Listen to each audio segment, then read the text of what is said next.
जैसा कि आपको पता है कि इस वीडियो में मैं आर्टिकल्स चैप्टर जो एवरी कॉम्पिटिटिव एग्ज़ाम चाहे वो एसएससी का दे चाहे वो स्टेट पीसीए का दे, मतलब किसी भी चीज़ का एग्ज़ाम दे जिसमें इंग्लिश ग्रामर आता है और तो उनके लिए उपयोगी है। और इसका मैं पार्ट 1 बना चुका हूँ, पार्ट 1 या पार्ट 2 बना चुका हूँ और मैं इससे पहले कंसेप्ट 14 तक करा चुका हूँ, कंसेप्ट 15 से स्टार्ट कर रहा हूँ। ठीक है, तो पढ़ते हैं concept 15। The is used before cast communities political parties, यानी कि द का यूज आर्टिकल द यानी कि डिफिनिट आर्टिकल द का यूज हम लोग कास्ट के साथ, कम्युनिटी के पहले, पॉलिटिकल पार्टी के पहले करते हैं। हिंदी में समझिए, मतलब द का इस्तेमाल हम लोग जाति, समुदाय और राजनीतिक दल जो है उसके नामों के साथ करते हैं, यानी कि उनके नामों के पहले द का इस्तेमाल करते हैं। इतना आपको समझ में आ गया। जैसे एग्जाम्पल देख लीजिए, the Hindu, the Muslims, the Sikhs, the Jats, the Janata Dal. ठीक है, बस आपको कंसेप्ट 15 याद रखना है कि कास्ट, कम्युनिटी और पॉलिटिकल पार्टी यानी कि जाति, समुदाय और राजनीतिक दल के नामों के पहले द लगाते हैं। ठीक है, चलिए अब आगे पढ़ते हैं। कॉन्सेप्ट 16 समझते हैं।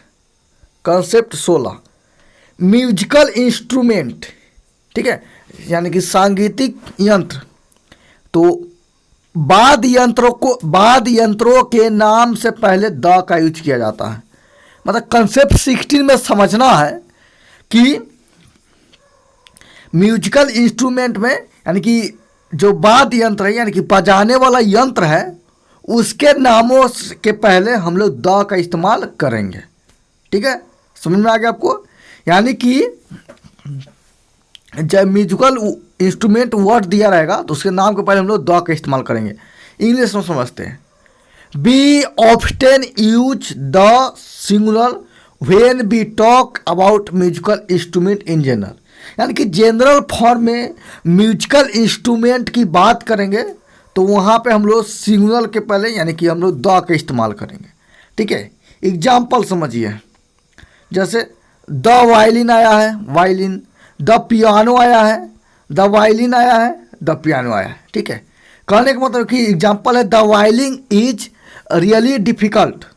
दूसरा है who is that on the piano.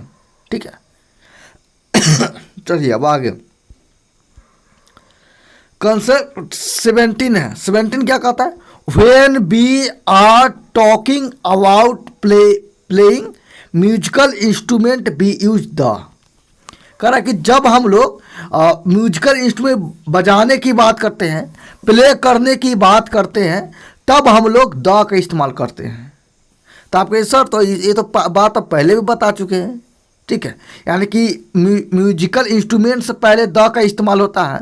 अब उसे बजाए और उस बजाने की भी बात हो फिर भी हम लोग द का इस्तेमाल करते हैं, तो वहीं पर बता देते हैं। तो देखिए क्या बताने का मकसद क्या है, पहले इसको समझिए। हिंदी में समझिए, म्यूजिकल इंस्ट्रूमेंट से पहले द का प्रयोग म्यूजिकल इंस्ट्रूमेंट प्ले यानी कि बजाने की बात पर भी हम लोग द का इस्तेमाल करते हैं। एग्जाम्पल समझिए, लिखा है example, can you play the piano. Can you play the piano यानी कि प्ले और म्यूजिकल इंस्ट्रूमेंट के बीच द लगा हुआ है।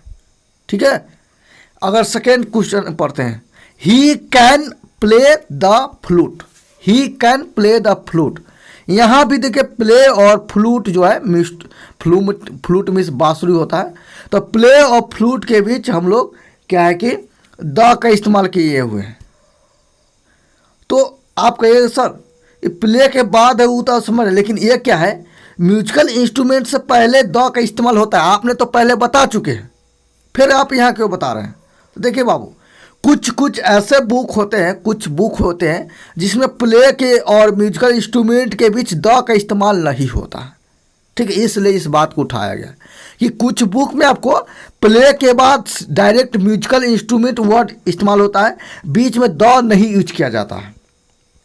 ठीक है, लेकिन हम लोग ऑक्सफोर्ड डिक्शनरी या ऑक्सफोर्ड को फॉलो करते हैं, क्योंकि ऑक्सफोर्ड में ही प्ले और म्यूजिकल इंस्ट्रूमेंट के बाद द का इस्तेमाल किया जाता है। ठीक है, इसी बात को मैं यहाँ शॉर्टकट में लिख दिया हूँ। जैसे द कुछ बुक में नहीं मिलता है, लेकिन ऑक्सफोर्ड डिक्शनरी में द यूज किया हुआ था। ठीक है, आगे पढ़ते हैं। But the is often dropped when talking about jazz pop and something talking about classical music. कह रहा है कि जब हम लोग म्यूजिक से रिलेटेड यानी कि जज पॉप या कोई टॉकिंग म्यूजिक क्लासिकल म्यूजिक की बात होता है तो हम लोग यहाँ पे द लगाते हैं। जैसे यहाँ पे देखिए, the recording was made with miles Davis on instrument. ठीक है, यहाँ पर देखिए जो ट्रम्पटेट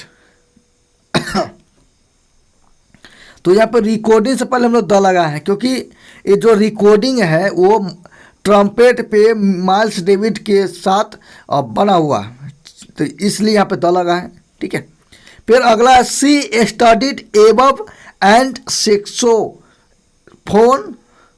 eight the Royal Academy of music. ठीक है, तो यहाँ भी देखिए म्यूजिक से रिलेटेड है, यानी कि royal academy, the Royal Academy of music, यहाँ भी द इस्तेमाल किया हुआ है। ठीक है,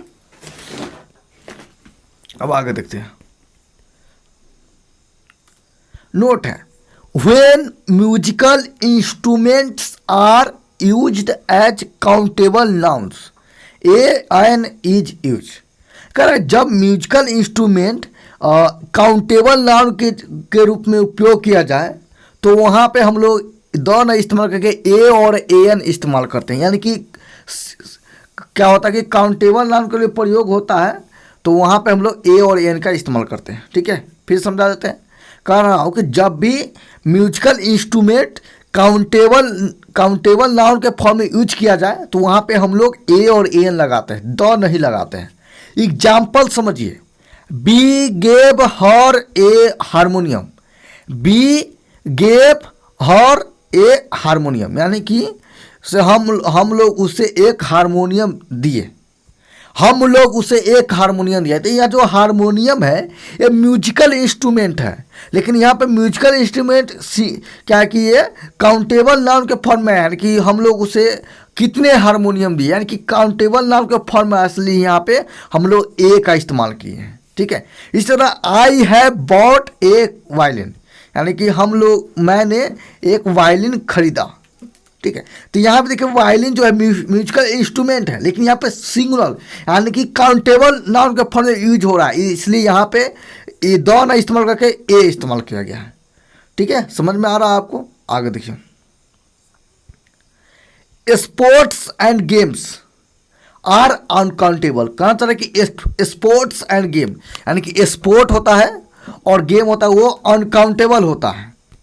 ठीक है, तो हम लोग क्या करते हैं उसके साथ एक्स्ट्रा दिया हुआ है, मैं द करने की बात है, चलिए। लेकिन हम लोग क्या करते हैं, नाउन के बाद नाउन का यूज करते हैं, किसके बाद? प्ले और डू के बाद। कह रहा कि जब भी स्पोर्ट्स और गेम अनकाउंटेबल नाउन होता है, इसलिए हम लोग सेंटेंस में क्या होता है कि प्ले और डू के बाद ही हम लोग नाउन का इस्तेमाल करते हैं। जैसे एग्जांपल समझिए, डू यू प्ले, अब प्ले के बाद हमको नाउन चाहिए, यानी टेनिस एट स्कूल। इस द बी डू के बाद क्या बोले, प्ले और डू के बाद नाउन होना चाहिए। ठीक है, मतलब स्पोर्ट और गेम की बात हो तो प्ले और डू के बाद नाउन आना चाहिए। तो बी डू आ गया, अब नाउन आना चाहिए, जूडो ऑन सैटरडे। इतना समझ गए? चलिए अब 18 समझते हैं। 18 चलिए और लो,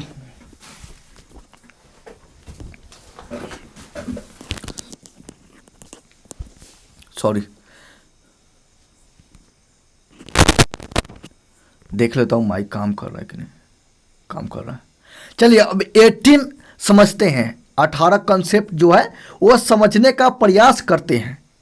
कंसेप्ट 18 पढ़ते हैं। The is used with numbers, measures and weights beginning with by. We can say by the to say how something is measured। कह रहा है कि द डिफिनिट आर्टिकल द का यूज करते हैं किसके साथ, नंबर के साथ, मेजर के साथ या वेट के साथ। लेकिन कैसे, तो वो जो है ना नंबर, मेजर और वेट जो है बाय से स्टार्ट हो, बाय से बिगिनिंग हो, ठीक है, यानी कि बाय द, ठीक है, हम लोग इस्तेमाल करेंगे। इससे क्या है, कुछ वस्तु क्या है मेजर किया गया है। हिंदी में भी समझ लीजिए, संख्या, माप और वजन, यानी कि जो भी ये संख्या बता रहा है, माप बता रहा है, वजन बताने के लिए क्या होता है कि तो हम लोग द का इस्तेमाल करते हैं, द का यूज करते हैं। समझ में आ गया। चलिए यहाँ पे देखिए, यहाँ पे देखिए द यूज किया है, द द द द, ठीक है। लेकिन इससे पहले देखिए, ध्यान से देखिए, बाय आया हुआ है, बाय आया हुआ है, ठीक है। तो वही कह रहा चाह रहा हूँ कि जब भी सेंटेंस में नंबर हो, मेजर हो, ये सब दिखाना चाहेगा तो वहाँ पे हम लोग बाय तो आएगा ही, बाय के बाद हम लोग द लगा देते हैं, ठीक है। जैसे we buy orange by the dozens, mangoes are sold by the kilogram, ठीक है। इस तरह और भी एग्जाम्पल आप पढ़ लीजिए, ठीक है। आगे देखिए, ए और एन इज यूज्ड, ए और an is used to relate one measuring unit to another. कह रहा है कि ए और एन का यूज हम लोग क्या करते हैं, एक वन मेजरिंग यूनिट के लिए रिलेट करते हैं, ठीक है, दूसरे के साथ। यानी कि 60 पेंस 1 किलो, यानी कि 60 pence 1 kilo, 30 miles an hour, मतलब ये क्या तुलना किया गया है, मेजर किया गया है। और समझते हैं कंसेप्ट 19, क्या समझते हैं कंसेप्ट 19।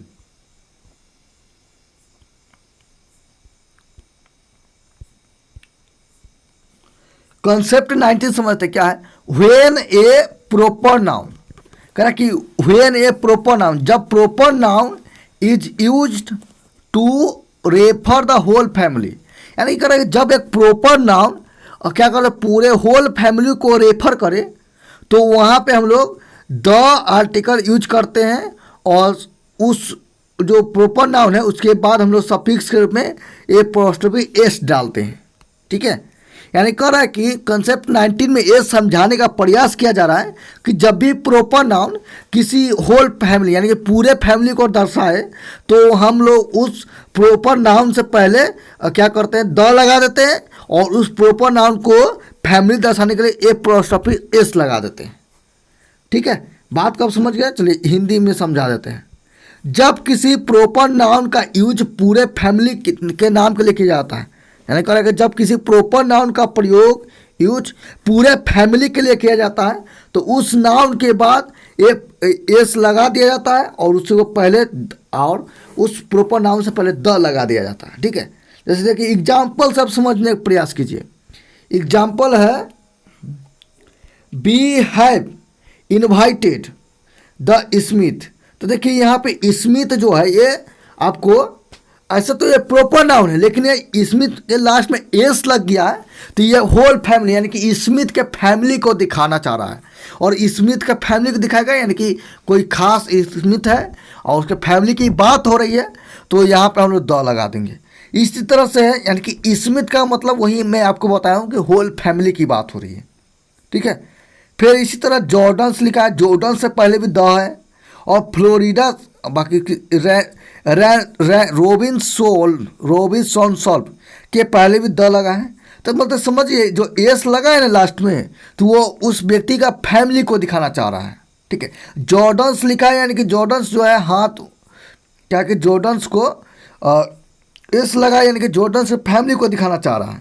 इसी प्रकार से रोबिन्सन सॉल्व में भी फैमिली को दिखाना चाह रहा है, ठीक है। आगे देखिए